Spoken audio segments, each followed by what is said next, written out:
네, 저희가 이제 지난 시간에 사도신경 7번째 강의, 그는 성령으로 잉태되어 동정녀 마리아에게 나시고라는 요 내용에 대해서 같이 이제 공부를 했었어요. 예수 그리스도가 우리의 주님이 되시기 위해서 지불하신 그 신비가 있는데, 그 중에 이제 첫 번째 신비가 바로 이렇게 예수님의 성육신 되심과 또 동정녀 탄생이라는 거예요. 그래서 이 성육신과 동정녀 탄생이 갖고 있는 이 의미가 무엇인지, 이거 구원 사건에 어떠한 의미가 있는지를 우리가 같이 한번 좀 알아봤었죠. 어, 그래서 우리가 가장 먼저 봤던 것이 예수님의 이 탄생과 또 사람의 그 출생에 신비가 있을 텐데요. 이것의 어, 공통점과 차이점이 무엇일까에 대해서 한번 같이 봤었어요. 일반적인 이 출생의 신비라고 하면 인간이 남자와 여자의 이 결합으로 태어나죠. 이 남녀의 결합으로 태어나는 것도 이제 과학적으로 관찰을 하고 설명을 할 수는 있지만 어떤 그 근본적인 원리와 능력은 하나님이 주신 신비인 거예요. 이것이 이제 일반적인 출생의 그 신비인데요. 그러면 이 일반적인 신비와 성령으로 잉태된 그 예수 그리스도의 탄생과의 이 공통점은 무엇일까? 우리도 이 어머니의 몸속에서 이제 잉태되어서 태어나는 것처럼 예수님도 여자의 그 태중에서 잉태되어서 태어나셨다. 그래서 참 인간의 모습을 취하셨다라는 것이 이제 우리와 공통점이죠. 우리도 참 인간이에요. 자, 하지만 우리의 이 출생과 예수님의 이 탄생에 결정적인 차이점이 있다라면 바로 무엇으로부터 잉태가 되었느냐라는 거죠. 이 성령 잉태가 바로 우리와의 차이점이에요. 일반적인 출생과는 달리 예수님은 이 일반적인 출생에서의 남자의 개입이 없이, 그러니까 다시 말해서 어떤 인간의 역할이나 주도권이 없이 오직 그 성령의 능력으로만 이제 처녀 마리아에게서 잉태가 되셨다. 그것이 바로 우리의 신비와 예수 그리스도의 그 탄생의 차이점이다라고 했어요. 그래서 결국 이 동정녀 탄생의 의미라는 것은 뭐냐?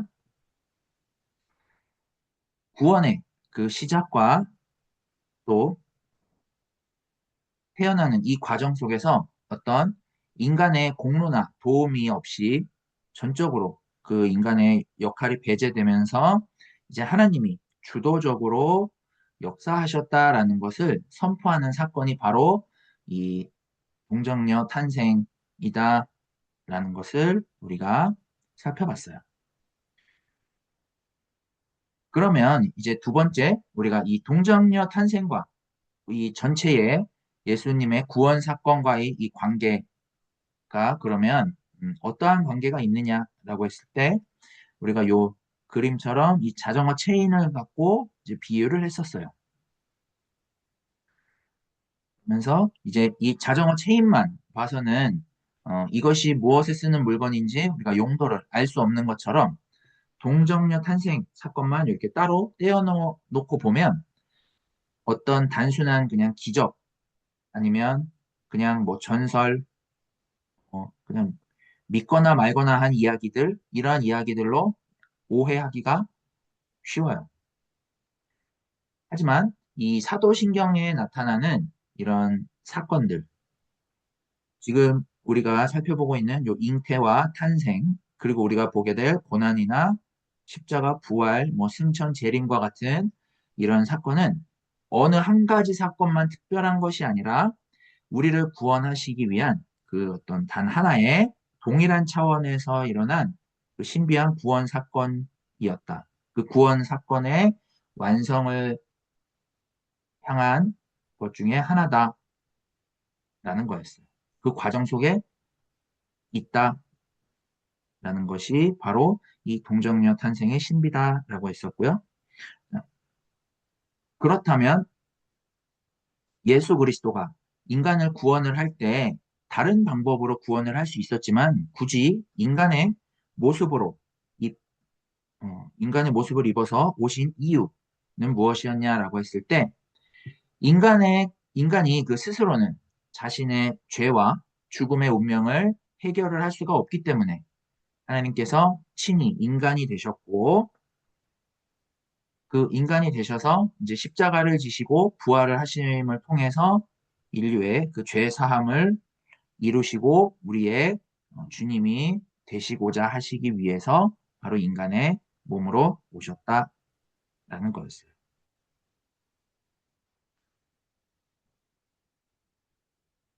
그래서 이제 우리가 세 번째로 이 성령으로 잉태된 사건과 동정녀 탄생의 이 두 가지 신비를 조금 더 자세하게 이제 봤었는데 이게 예수님의 정체라고 이야기를 할 수가 있죠.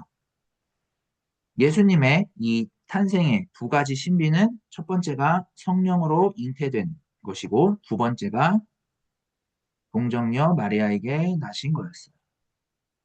이 성령으로 잉태되었다라는 것은 100% 신성을 가지신 참 하나님이시다라는 것을 나타내요.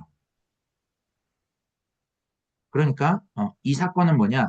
구원의 그 출발과 주도권이 전적으로 하나님께 있다라는 것을 보여주고요. 이렇게 하나님으로서의 신성을 유지를 하시면서 완벽한 인간성을 받아들여서 이 신성과 인성이 연합이 됐죠. 이게 바로 성육신이에요. 이 성육신을 이룬 사건이다. 성령이 바로 이 사건을 가능하게 했다라는 거였죠. 그다음에 두 번째, 동정녀 마리아에게 나시고라는 것은 100% 인성을 가진 또 참 인간이다라는 거였는데요. 자, 이것은 예수님이 어떤 환상이나 유령이나 아니면 어떤 중간적 존재라거나 이러한 존재가 아니라 우리하고 똑같이 역사 속에서 살아간 진짜 인간이다. 이 인간은 뭐냐? 우리가 살펴봤듯이 구약에서부터 쭉 언급해 오는 대로 다윗의 자손이면서 또 메시아의 조건을 충족을 하고 인간의 그 죄의 문제들을 해결할 속죄 제물로서 인간의 그 원죄적인 오염에 영향을 받지 않는 거룩하고 흠없는 인성으로 태어나셨다. 다시 말해서 거룩한 이 창조적인 개입이 이렇게 동정녀 마리아 탄생을 통해서 일어났다라고 했었어요.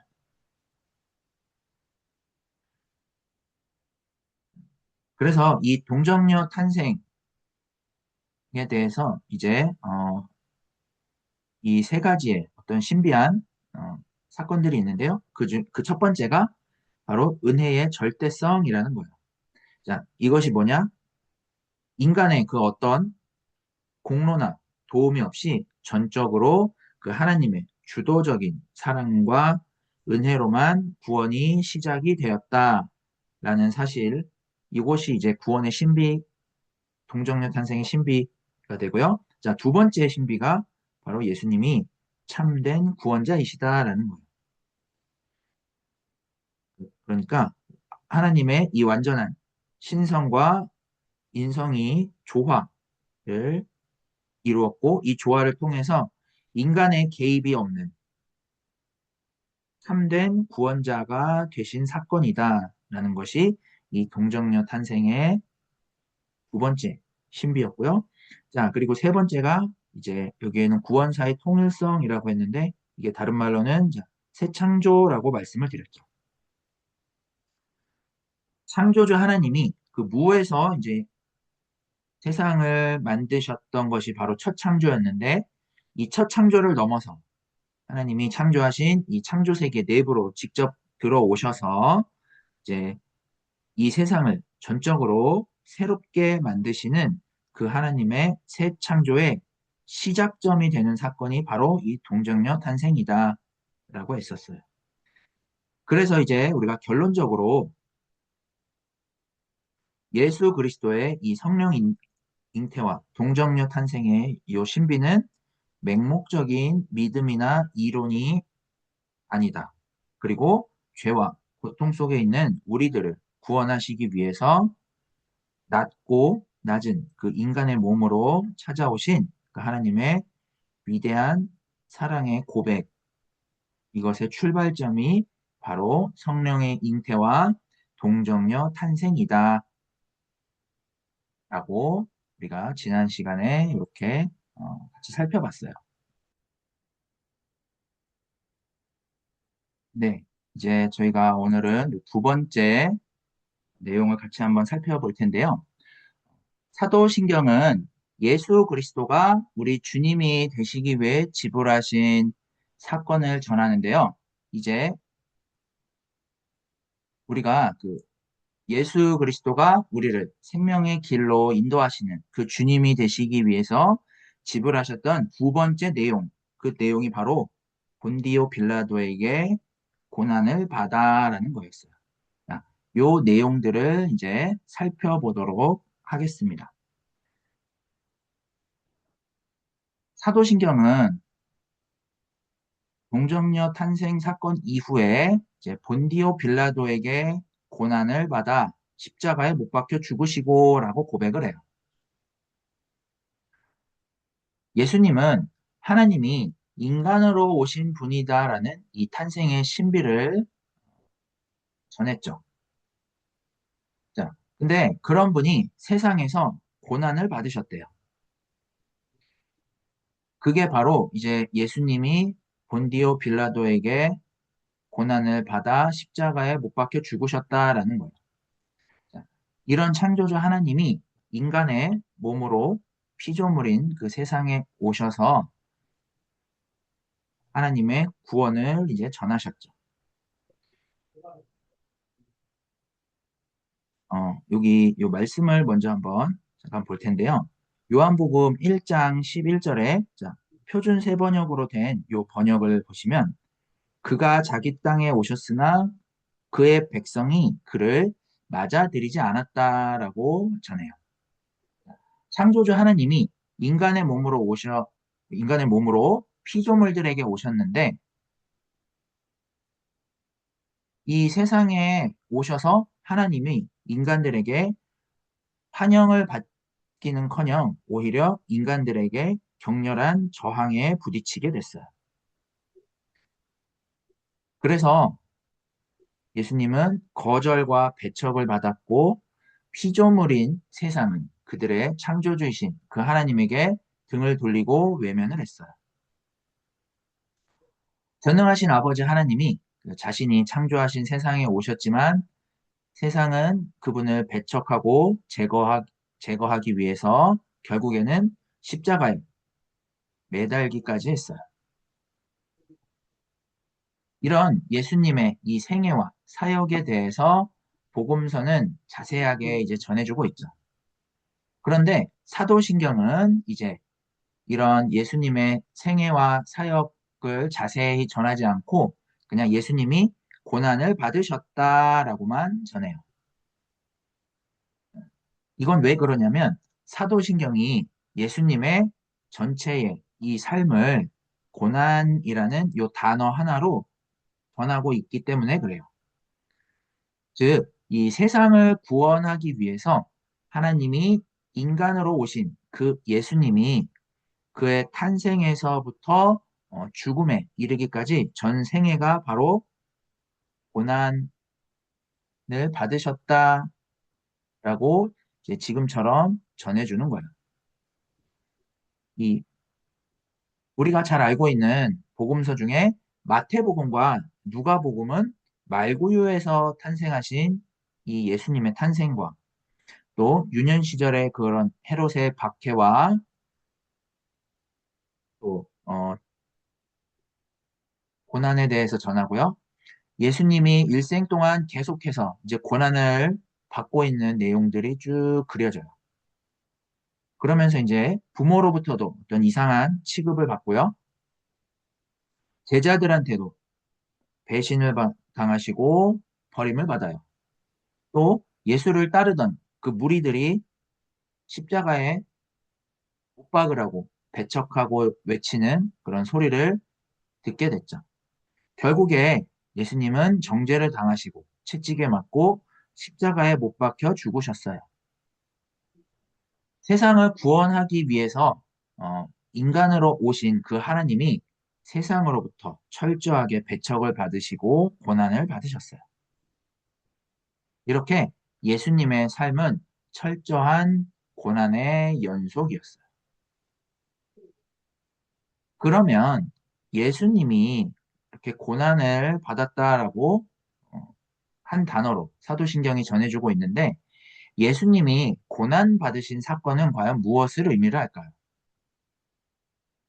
세상을 구원하기 위해서 인간으로 오신 예수님이 철저하게 고난을 받으셨다라는 사실이 무엇을 드러내는 걸까요?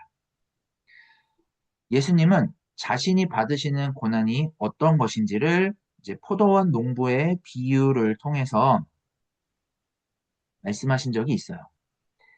악한 포도원 농부들이 그 주인의 아들을 제거를 하고 포도원을 빼앗으려고 했던 이런 비유인데 이 비유를 통해서 하나님이 인간으로 오신 그 예수님이 당하시는 고난이 어떤 것인지를 분명하게 드러내셨어요. 하나님이 인간으로 오신 예수님은 다름 아닌 인간들에 의해서 인간들이 추구하는 것 때문에 고난을 받으셨어요. 그러니까 쉽게 말하면 인간의 그 욕망을 위해서 욕망 때문에 고난을 받으셨어요. 예수님이 받으신 그 고난 속에서 악이 무엇인지 또 하나님에 대한 인간의 반역이 무엇인지 이러한 것들이 드러나게 됐어요. 그래서 우리는 이 예수님의 고난을 통해서 악에 대해서, 죄에 대해서 알게 되었고, 인간이 당하는 그 고난과 죽음에 대해서 알게 되었어요.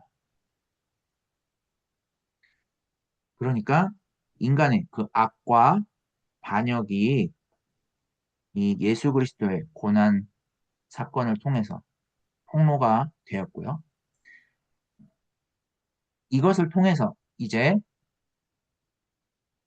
우리는 예수님의 이 고난이 인간의 어리석음과 죄성, 그리고 어떤 이기심과 또 세상의 어떤 욕심과 타락에 대해서 알게 되었고요.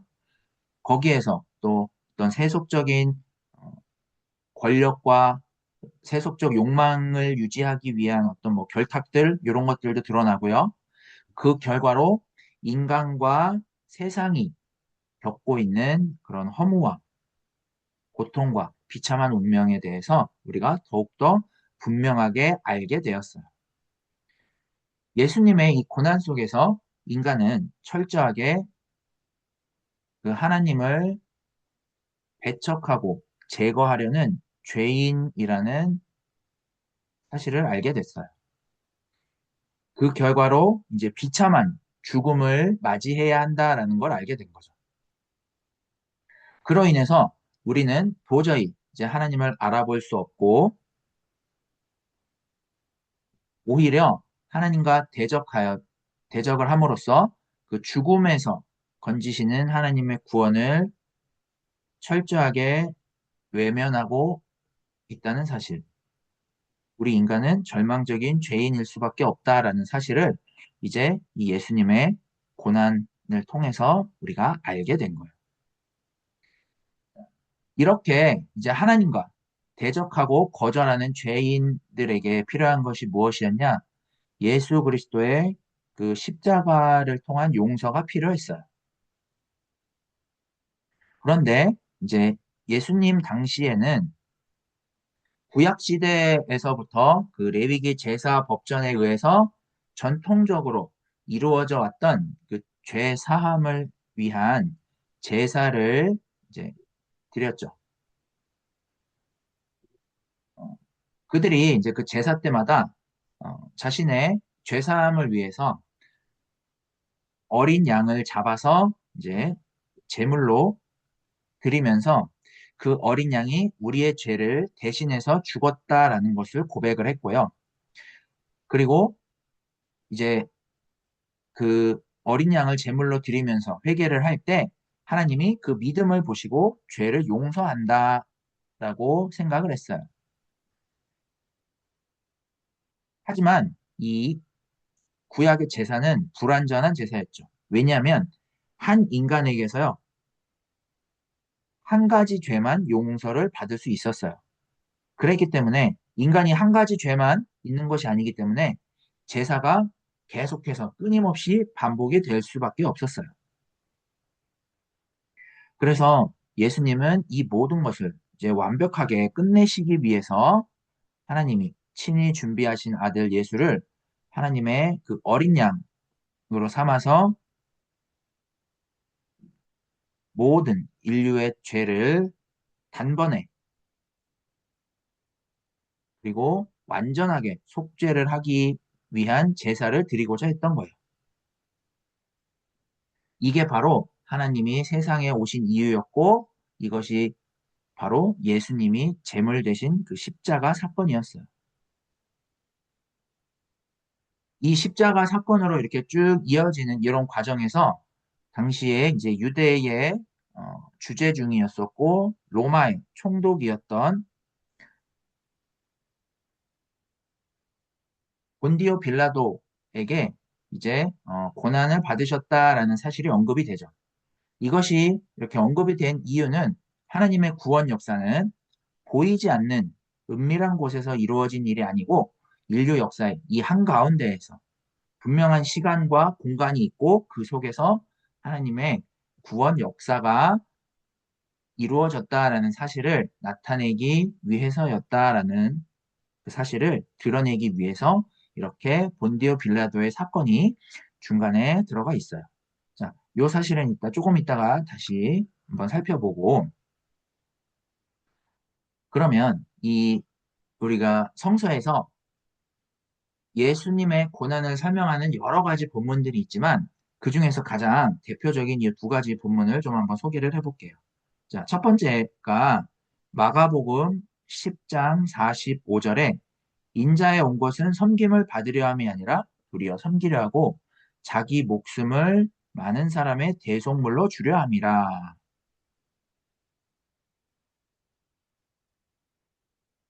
요 구절 하나와 또 두 번째는 빌립보서 2장 6절에서 8절까지의 말씀인데요. 그는 근본 하나님의 본체시나 하나님과 동등됨을 취할 것으로 여기지 아니하시고 오히려 자기 형체를 비워 종의 형체를 가지사 사람들과 같이 되셨고 사람의 모양으로 나타나사 자기를 낮추시고 죽기까지 복종하셨으니 곧 십자가의 죽으심이라 라고 이렇게 예수님의 고난이 설명이 돼요. 요 두 본문에는 이제 직접적으로 예수가 어떤 고난을 어떻게 당했다라고 뭐 구체적으로 소개하지는 않지만 예수의 그 고난의 본질이 무엇이고 고난받으신 이유가 어디에 있는지를 분명하게 알려주고 있어요. 그러니까 예수님의 이 오심 자체가 많은 사람의 대속물로 주려 하시고 종의 형체를 가지시고 하는 이런 것들이 바로 고난의 시작이고 그 오신 목적도 고난을 당하시기 위함이고 그럼에도 불구하고 이렇게 고난 받으심에도 불구하고 이 땅에 오신 이유는 바로 우리의 죄를 대속하시기 위함이다. 이 대속하시기 위한 제물로 오셨다라는 사실이에요.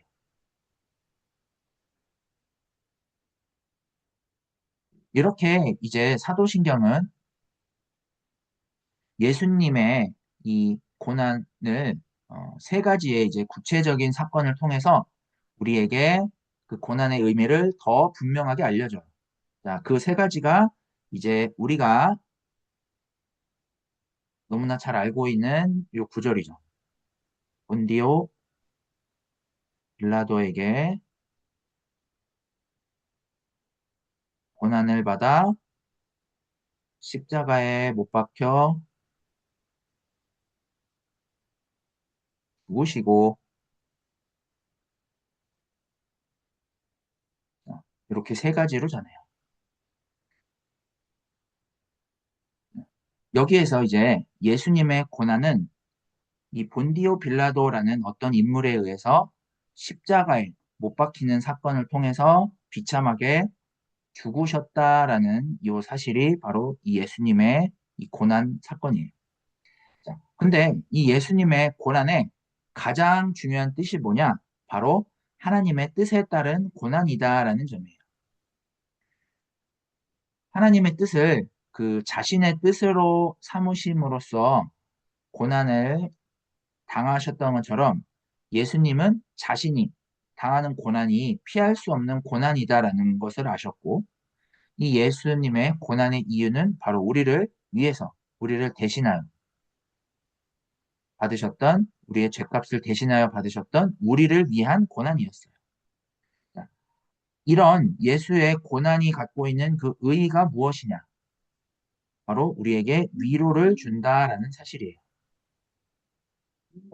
그렇다면 이 예수의 고난이 우리에게 왜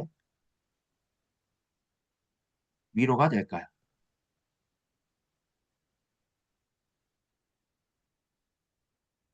예수님의 고난이 우리에게 위로가 되는 이유는요.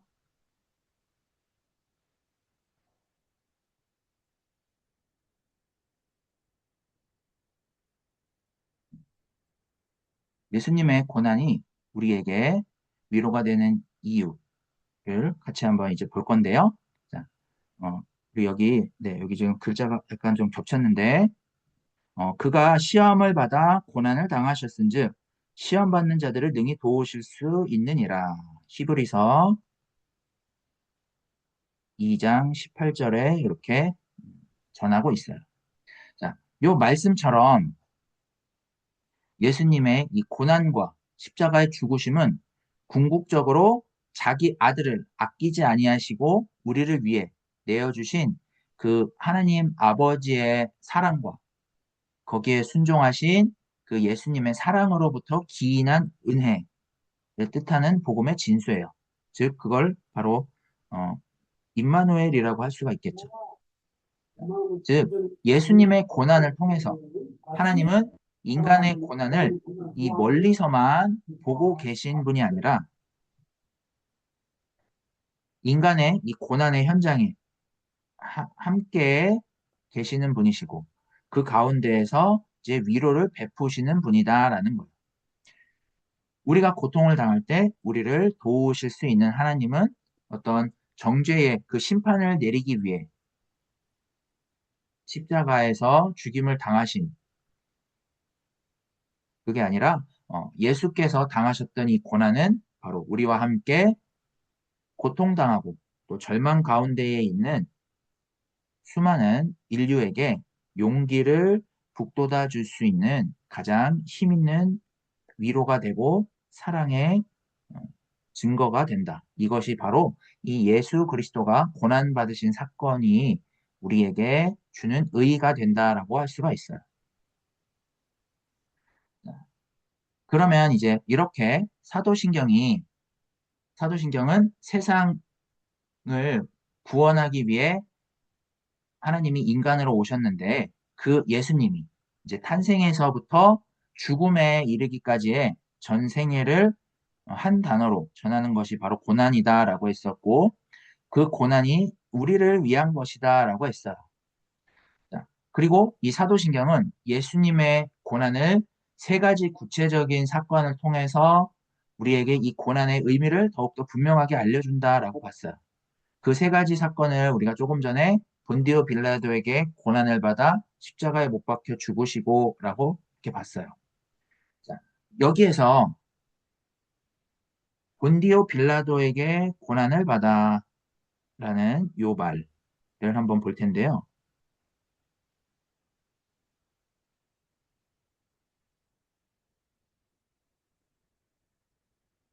자, 요 말은요, 보시면, 자, 우리말의 사도신경에서는 본디오 빌라도에게 고난을 받아라고 이렇게 번역이 되어 있어요. 그런데 이 말을 원래의 의미대로 직역을 하면 어떻게 되냐면 본디오 빌라도 아래에서 고난을 받아라고 이렇게 번역이 돼요. 그러니까 빌라도에게 고난을 받았다라는 것보다도 이 빌라도 아래에서 고난을 받았다라는 사실이 의미하는 바가 더 정확한 것 같아요. 자, 그렇다면 이 사도신경에 등장하는 본디오 빌라도 이 사람이 누구일까요? 자, 우리가 잘 알고 있는 사람이겠지만 이 본디오 빌라도가 왜 사도신경 안에 들어오게 됐을까요? 사도신경은 예수님이 본디오 빌라도에게 고난을 받으셨다라고 이렇게 콕 집어서 전해요. 자, 그러면 이제 우리가 생각을 해볼게요. 예수님은 과연 이 본디오 빌라도에게만 고난을 받은 것일까요? 복음서에서 예수님의 이 사건에 근거하지 않고 그냥 우리가 사도신경만 쭉 본다면 그렇게 느낄 수가 있을 텐데요. 실제로는 그렇지 않죠. 복음서를 보면 예수님은 유대교 지도자들을 비롯한 많은 사람들에게서 고난을 받았어요. 그런데도 이제 사도신경은 본디오 빌라도만 언급을 해요. 본디오 빌라도는 당시 이제 로마 제국의 총독이었는데 총독은 로마가 정복한 나라를 다스리는 총 책임자에게 붙여진 직위였어요. 당시에 로마는 예수님이 계셨던 유대 지역을 식민 통치하고 있었죠. 그래서 로마의 군대가 유대 지역에 주둔하면서 다스렸고 본디오 빌라도는 그 유대 지역을 다스리는 로마의 총독이면서 동시에 유대 지역을 정복한 외국 군대의 지휘관이었어요. 자, 이 빌라도가 무슨 일을 했을까요? 당시에 유대교 지도자들은 예수님이 하나님을 모독하고 하나님을 신앙하는 유대교의 그 종교 질서를 무너뜨린다라는 그 이유로 이제 예수님을 체포했어요. 그리고 그들이 이제 예루살렘 성전 뜰에서 유대교 지도자들로 구성된 공회를 열고 예수님을 재판을 했죠. 그 공회에서 유대교 율법을 적용을 해서 예수님에게 사형 판결을 내렸어요. 그러나 이 유대교의 지도자들은 로마의 통치를 받고 있었기 때문에 그 판결을 집행할 권한이 없었어요. 당시에 그 사형의 집행의 권한은 오직 로마 총독 본디오 빌라도에게 있었어요. 그래서 그들은 이제 자신들의 그 결정 사항과 함께 예수님을 빌라도에게 넘겨주죠. 이제 빌라도는 그 유대교 공회의 그 결정 사항과 함께 이제 예수님을 넘겨받아서 다시 신문을 했어요. 그가 이제 신문을 하면서 예수님이 무죄하다라는 사실을 알았지만 빌라도는 유대교 지도자들의 결정과 또 그들의 어, 선동을 받은 무리의 그 요청에 못 이기는 척하고 예수님에게 십자가 선고를 내렸어요. 빌라도가 자신이 신문하면서 그 파악된 사실에 근거해서 엄격하게 법에 따라서 행동을 해야 했지만 그렇게 하지 않았죠. 그의 결정은 자신의 그 권력을 유지를 하고 또 보다 효율적으로 사람들을 다스리는 정치적 계산에 의한 것이었어요. 이렇게 빌라도는 올바른 법 집행자의 자리에 서는 것을 피하고 어떤 정치적인 고려로 이제 예수님에게 사형을 선고를 한 거죠. 결국 이 빌라도는 자신의 부하들에게 예수를 십자가에 처형하도록 승인을 했어요. 그런데 이 예수님에게 십자가형을 선고한 본디오 빌라도가 어떻게 사도신경 안으로 들어오게 됐을까요? 그러니까 다시 말해서 사도신경이 예수 그리스도가 드러내신 그 하나님의 구원의 신비를 전하면서 그에게 사형을 선고했던 본디오 빌라도를 왜 언급을 하는 걸까요? 사도신경이 기록될 당시에 초대 교회는 이 가현설이라는 이단 사상이 등장을 했어요. 그래서 이제 뭐라고 이야기를 했느냐면 예수가 인간으로 오지 않았다라거나 육체와 결합을 할 수 없는 존재인데 그냥 외관상으로 육체의 형태만 취했을 뿐이다. 따라서 그것은 그냥 환상에 불과하다라는 이런 가르침으로 이제 예수의 그 인성과 또 그 역사성을 부정하려는 자들이 횡행했어요. 그래서 이들은 예수의 그 육체의 죽으심도 부정을 하고요. 또 자연스럽게 부활도 인정을 하지 않았어요. 하지만 그 예수의 죽음을 직접적으로 증거하는 하나의 자료가 되는 것이 바로 이 본디오 빌라도의 재판이었어요. 그렇기 때문에 이 본디오 빌라도의 재판은 중요한 역사의 근거가 된 거죠. 이 빌라도에게 고난을 받았다라는 언급은 요 가연설의 주장을 완전히 이제 뒤집어서 예수 그리스도에게 일어난 모든 그 사건은 실제로 일어난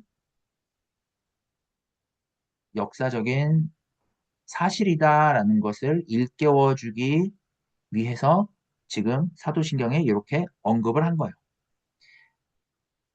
이런 고난의 한가운데 본디오 빌라도라는 인물이 이제 존재를 함으로 인해서 예수의 고난은 어떤 구원 사건이나 신화가 아니고요. 뭐 뜬구름 잡는 그러한 이야기가 아니라 구체적이고 역사적이고 사실적인 고난이다라는 사실을 드러내 줬어요. 그래서 기독교 신앙은 다른 어떤 것이 아니라 구체적으로 우리가 살아가는 그 세계사의 한가운데에서 발생한 사건에 근거한 것임을 말하고자 하기 위해서 이 빌라도가 사도신경 안에 명시가 된 거예요. 이처럼 그 하나님께서는 정치적인 이 권력을 유지하기 위해서 십자가의 처형을 당하시는 그런 끔찍한 우리의 삶 안으로 들어오셨어요.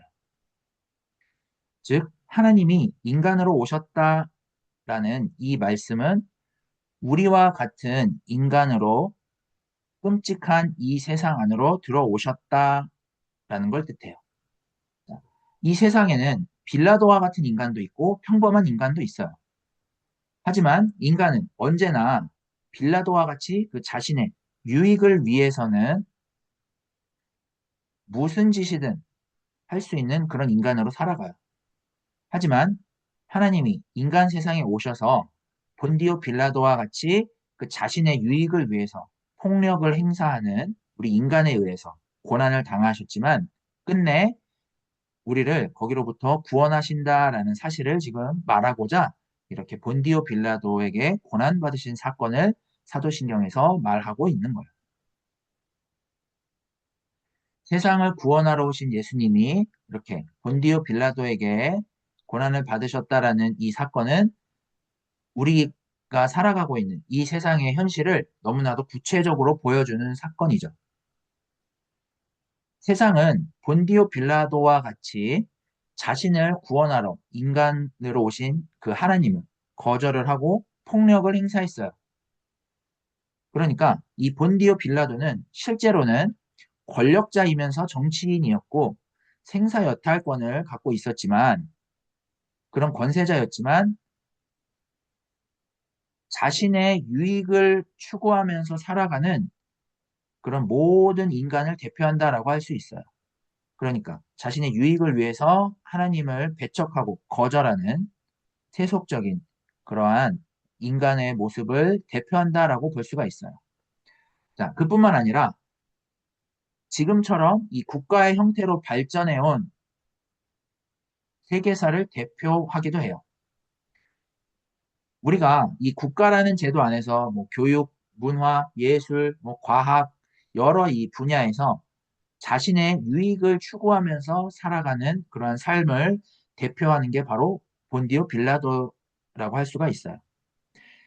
그러니까 하나님의 뜻과 반한 그런 세상의 대표자를 대표한다라고 할 수도 있어요.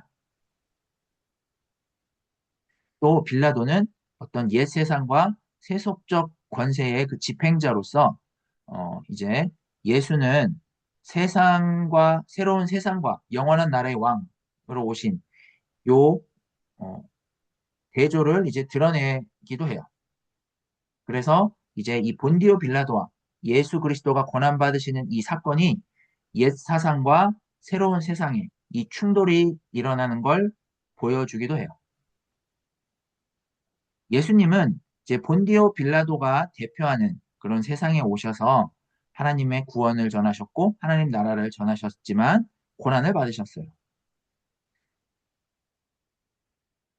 빌라도는 예수님이 무죄한 걸 알았지만 예수를 죄인으로 선고하는 십자가 처형을 내리면서 불의한 판결을 했죠. 하지만 예수님은 일절 거기에 대해서 저항하지도 않으셨고 그런 빌라도의 선고를 그냥 순순히 받아들이셨어요. 왜냐하면 예수님이 전하고자 하신 그 하나님 나라와 하나님의 구원은 빌라도로 대표되는 이 세상을 전적으로 새롭게 할 만큼 절대적이었기 때문이에요. 이 불의한 세대 가운데에서도 예수 그리스도가 이렇게 고난을 받으시지만 우리를 구원하시기 위함이다라는 걸 드러내기 위해서예요.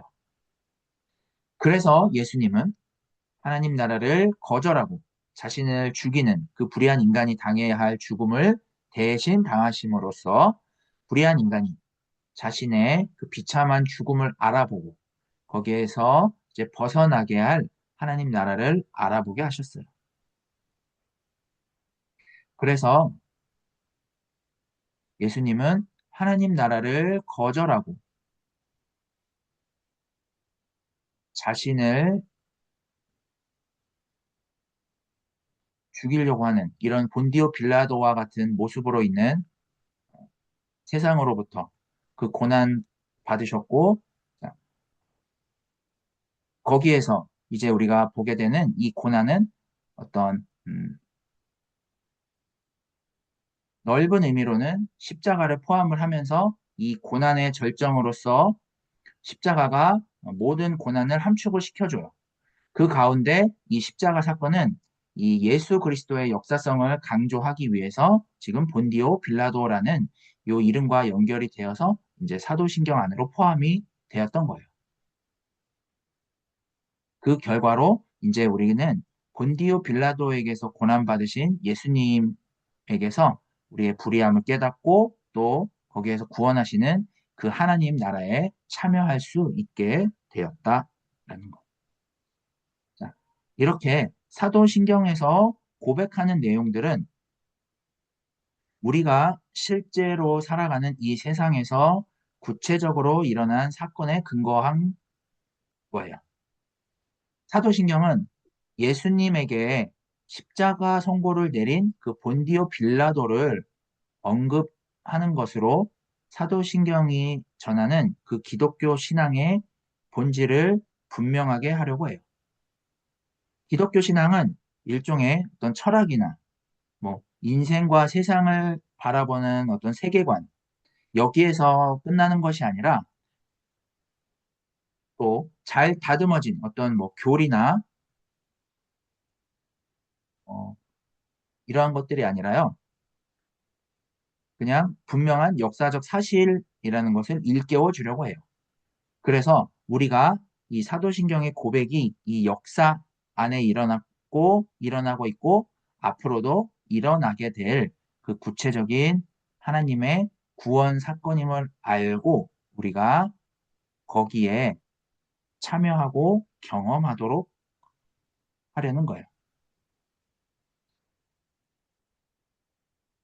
자, 그럴 때 우리는 어떤 각자의 신앙적인 그 감정이나 경험이나 제도나 어떤 질서나 또 행위나 업적이나 또 뭐 관습이나 전통에 매여서 예수 그리스도에게 일어난 그 역사적인 사실을 왜곡하지 않고 굳건히 지키게 된다 할 수 있겠습니다.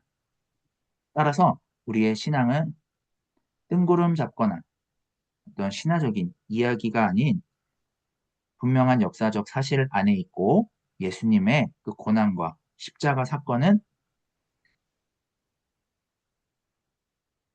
우리의 삶과 상관없는 것이 아니라 우리의 삶과 밀접하게 연관되어 있다라는 사실을 이 본디오 빌라도에게 고난받으신 사건을 통해서 전하고 있다라고 하겠습니다. 그래서 우리가 요 본디오 빌라도에게 고난받으신 요 사건을 통해서 우리의 그 고통과 삶 속에 위로를 주는 그러한 메시지로 우리가 더 묵상하시고 이 삶을 우리가 살아낼 수 있었으면 좋겠습니다.